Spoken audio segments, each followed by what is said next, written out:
欢迎来到黑暗真相揭秘频道的首集节目。今天的主题是人性黑暗面，5个实验揭露你的残酷潜能。这些实验来自20世纪中叶的经典心理学研究，由知名学者如菲利普·金巴多和斯坦利·米尔格拉姆领导。他们不仅震撼了学术界，还改变了我们对人性的理解。想象一下，普通大学生在短短几天内从友好同学变成残酷施虐者，善良民众在权威命令下愿意电击无辜者到致命程度。这些不是科幻小说，而是发生在严格控制的实验室中。透过这些故事，我们将看到环境如何放大内心的黑暗，让好人轻易转向邪恶。为什么这些实验重要？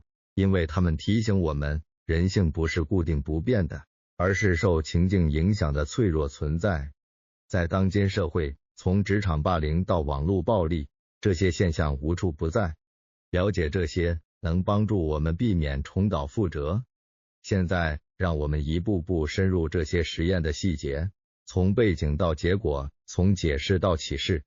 准备好面对内心的镜子了吗？让我们从最著名的斯坦福监狱实验开始。这项实验由美国心理学家菲利普·金巴多在1971年发起，目的是探讨情境力量如何影响个人行为，特别是权力与顺从的动态。实验背景是这样的，当时美国社会正经历越战和民权运动，金巴多想了解为什么普通人能在监狱或战争中变得残酷。他招募了24名身心健康的斯坦福大学男学生，透过报纸广告，每人每天支付15美元参与。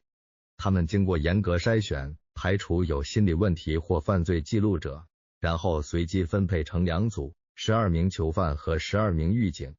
实验场地是斯坦福大学心理系地下室的模拟监狱，设计的极其逼真，包括牢房、制服和铁栏。狱警穿着军事制服，戴墨镜和持警棍，象征权威。囚犯则穿宽松囚服，戴脚镣和头套，标记数字而非姓名，以剥夺个性。实验原计划持续2周，但仅进行6天就紧急终止。为什么呢？让我们看过程细节。第1天，一切还算平静，囚犯被逮捕带入监狱，进行脱衣搜身和除虫程序，以羞辱他们。狱警开始执行规则，如强制称呼囚犯为数字。但从第2天起，事情急转直下，囚犯发起小叛乱，狱警则回应以暴力，用灭火器喷射，强迫做俯卧撑，甚至剥夺床垫让他们睡在地上。第3天，一名囚犯出现严重情绪崩溃，哭喊求释放，但金巴多最初拒绝，视其为模拟的一部分。狱警的行为越来越残酷，他们设立特权牢房分化囚犯，强迫半夜起床点名，甚至让囚犯互相羞辱。结果显示，权力让狱警迅速堕落，他们享受支配，发明心理折磨，如让囚犯唱侮辱歌或模拟性行为。囚犯则变得顺从、抑郁，5人因严重焦虑提前退出。金巴多后来承认，他作为监狱长也受影响，忽略了伦理。这个实验的解释是情境力量，环境和角色期望能压倒个人道德，让普通人变成施虐者。现代启示，在职场上司滥权或军队虐囚事件中，我们看到类似的模式，如2003年的阿布格莱布监狱丑闻。虽然有批评者指出实验缺乏控制，但金巴多干预过多，但仍然被视为人性黑暗的经典证明。反思，如果你是狱警，你会怎么样？这提醒我们警惕权力腐蚀。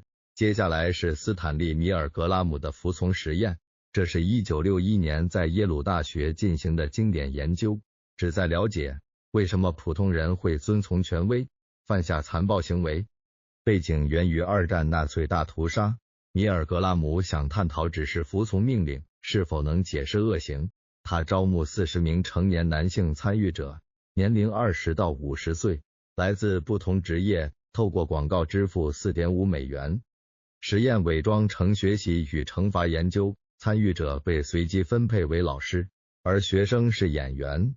老师坐在控制台前，透过墙壁给学生出题，如果答错就按钮电击，从15伏起，每次增加15伏，最高450伏，标记危险，严重电击。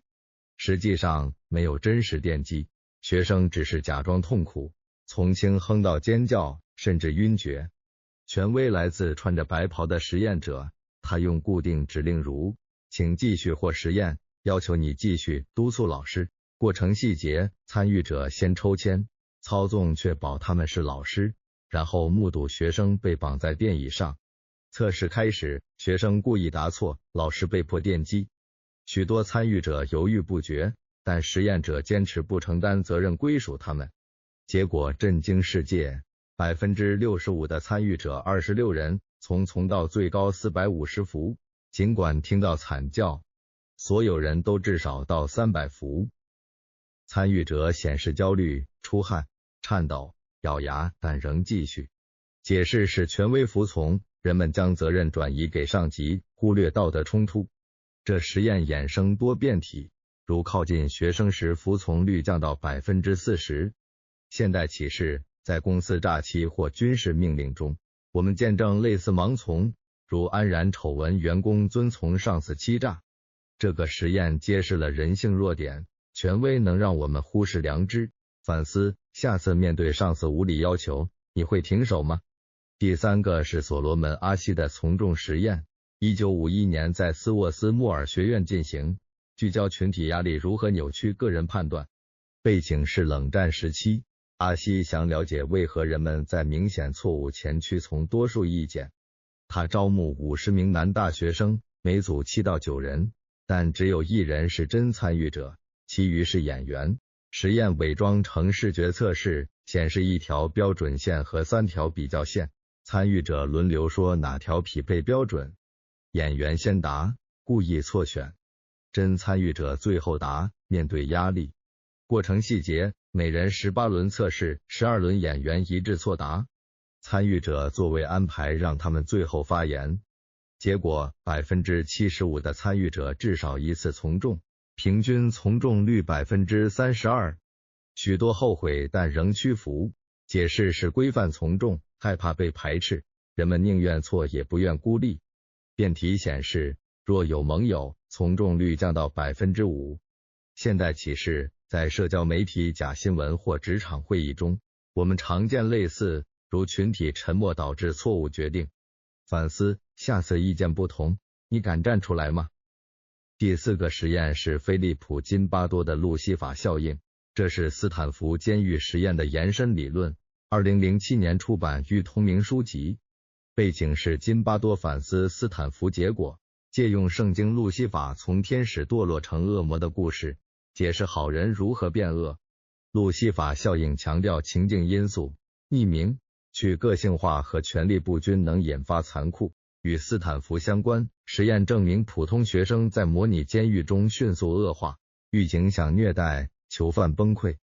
书籍还连结阿布格莱布虐囚，美军士兵在类似情况下实施暴行。过程细节，金巴多分析斯坦福录像，发现匿名放大黑暗，参与者角色内化，忽略现实。结果证明恶非天生，而是系统产生。现代启示，在网络匿名霸或企业文化中，我们见证了这一效应。反思，改变环境能防人性黑暗。现代启示，在网络匿名霸凌或企业文化中，我们见证此效应。反思，改变环境能防人性黑暗。最后一个实验是阿尔伯特·班杜拉的波波娃娃实验，1961年在斯坦福进行，证明暴力可透过观察学习。背景是电视暴力争议，班杜拉想了解儿童如何模仿成人。招募72名3到6岁儿童，分3组，攻击模型组、非攻击组和控制组。过程细节，儿童先观察成人对波波娃娃充气小丑，攻击组成人殴打、踢踹、用锤击，非攻击组成人温和玩耍。然后儿童进入玩具房，面对挫折，如玩具被拿走，再进入含波波娃娃的房间20分钟。结果，攻击组儿童模仿暴力，男孩更明显，女孩学言语攻击。现代启示，在媒体暴力游戏中，儿童易学坏。批评包括伦理和泛化，但它影响媒体管制。反思监控儿童观察，能防止残酷传递。朋友们，透过这5个实验，我们看到了人性残酷的全貌，从权力腐蚀到盲从权威，从群体压力到匿名恶行，再到学习暴力。这些不是遥远历史，而是镜子，映照我们每日生活。了解这些黑暗，不是为了恐惧，而是为了觉醒，改变情境，质疑权威，保护弱者，我们能抵御内心恶魔。感谢收看《黑暗真相揭秘》首集，下集我们将探讨社会潜规则的黑暗面。请订阅、点赞、分享你的感想，你有过类似经历吗？记住，看清黑暗，方能拥抱光明。